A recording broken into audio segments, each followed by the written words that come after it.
Assalamualaikum warahmatullahi wabarakatuh. Baiklah, kami dari kelompok 10 yang beranggotakan Fiona Dwi Welita dengan NIM 20033060 dan saya sendiri Putri Linggarjati dengan NIM 20033042. Kali ini kami akan membahas materi mengenai teori kuantum atom hidrogen dengan dosen pengampu Ibu Sylvie Yuliasari, SPD MPD. Baiklah, materi pertama akan dibahas oleh Fiona. Kepada Fiona dipersilakan. Terima kasih kepada moderator. Yang pertama, teori kuantum atom hidrogen.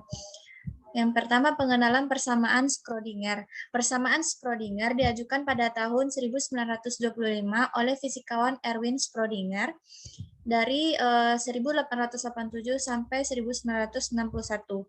Persamaan ini pada awalnya merupakan jawaban dari dualitas partikel gelombang yang lahir dari gagasan de Broglie yang menggunakan persamaan kuantisasi cahaya Planck dan prinsip fotolistrik Einstein untuk melakukan kuantisasi pada orbit elektron. Selain Schrödinger, dua orang fisikawan lainnya yang mengajukan teorinya masing-masing adalah Werner Heisenberg dengan mekanika matriks dan Paul Dirac dengan aljabar kuantum. Persamaan Schrödinger merupakan persamaan pokok dalam mekanika kuantum seperti halnya hukum gerak kedua yang merupakan persamaan pokok dalam mekanika Newton, dan seperti persamaan fisikawan umumnya, persamaan Schrödinger berbentuk persamaan diferensial parsial.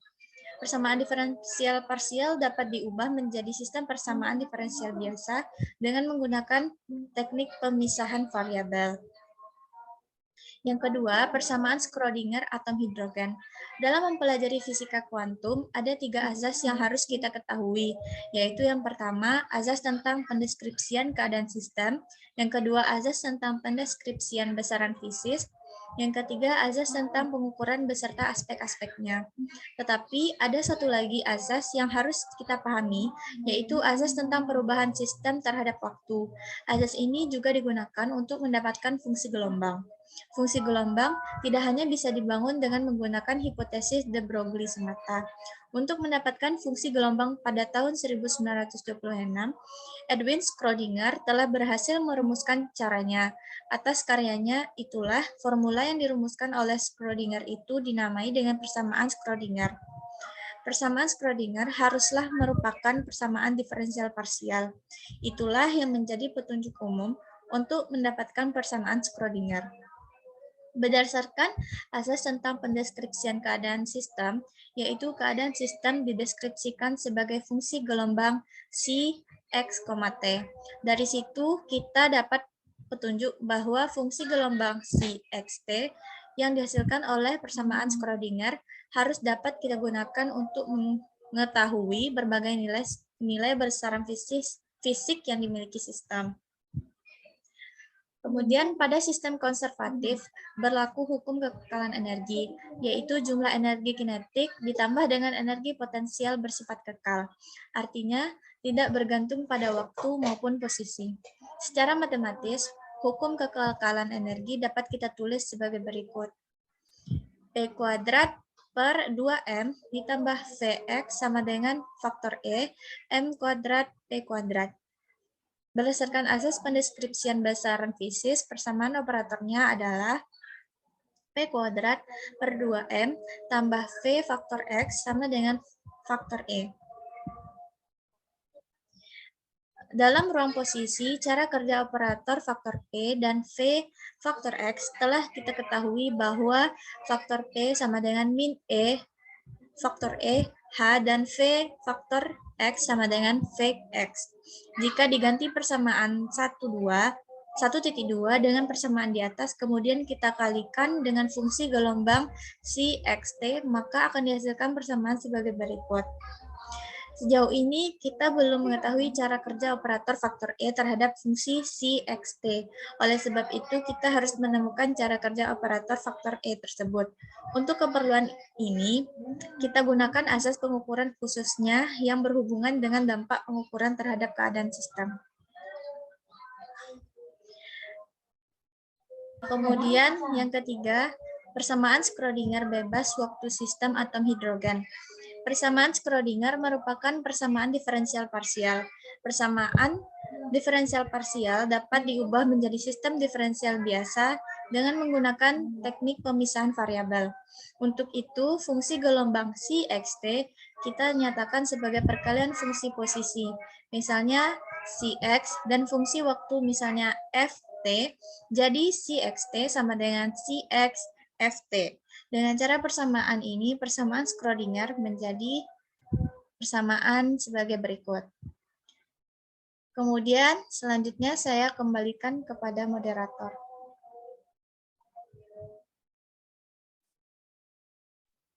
Baiklah, pemaparan materi selanjutnya akan saya lanjutkan, yaitu jika kedua ruas kita bagi dengan CXFT, maka akan didapatkan rumusnya sebagai berikut, di mana ruas kanan merupakan fungsi T, sedangkan ruas kiri merupakan fungsi X dan T. Satu-satunya suku yang memuat X dan T adalah Vxt.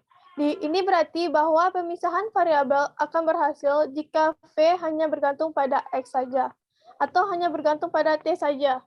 Jika V hanya bergantung pada X, maka akan didapatkan persamaan sebagai berikut.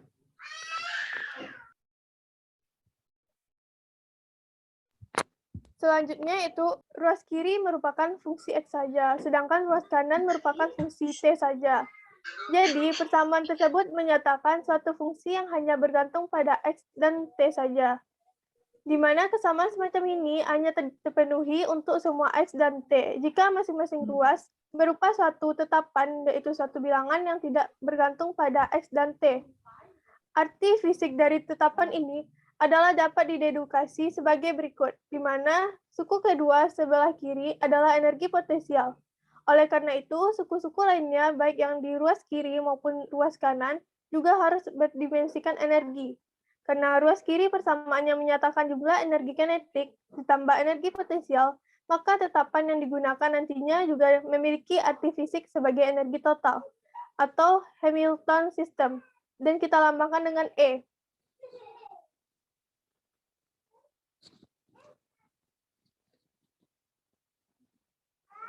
Dengan menggunakan tetapan E, persamaan diferensial biasa dapat dilihat sebagai berikut.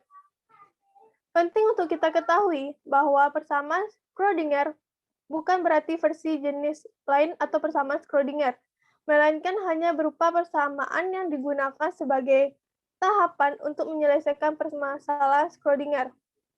Persamaan Schrödinger merupakan fungsi gelombang Cxt. Persamaan Schrödinger bebas waktu menghasilkan fungsi eigen yaitu Cxt.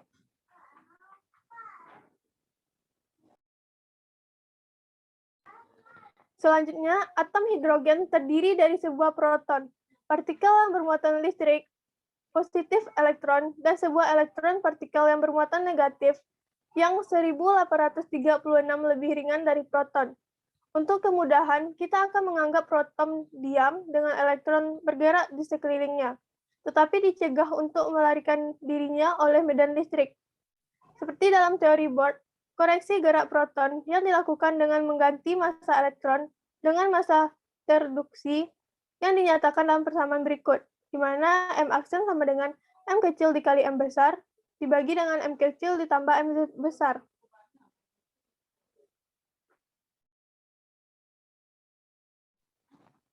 Selanjutnya, energi potensial V ialah energi potensial listrik, sering disebut energi potensial Coulomb, di mana V sama dengan min E kuadrat dibagi dengan 4pi epsilon 0 dikali dengan R. Jika persamaan atom hidrogen dipecah, terdapat 3 bilangan kuantum yang diperlukan untuk memberikan elektron dalam atom hidrogen, seperti pengganti dari bilangan kuantum tunggal dalam teori Bohr, dan model atom Bohr gerak elektron pada dasarnya satu dimensi, karena satu-satunya kuantitas yang berubah ketika elektron yang bergerak ialah kedudukan pada suatu orbit tertentu.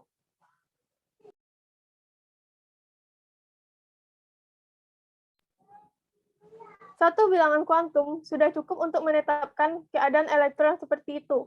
Sama seperti bilangan kuantum tunggal, cukup untuk menerapkan keadaan dalam kotak satu dimensi. Sebuah partikel kotak 3 dimensi memerlukan 3 bilangan kuantum untuk memeriksanya. Karena sekarang terdapat 3 kumpulan syarat yang harus dipenuhi oleh fungsi gelombang C. C harus 0 pada dinding kotak dalam arah X, Y, dan Z. Secara bebas dalam sebuah atom hidrogen, gerak elektron dibatasi oleh medan listrik yang berbanding terbalik dengan kuadrat jarak dari inti alih-alih dinding kotak. Namun elektron itu bebas untuk bergerak dalam 3 dimensi.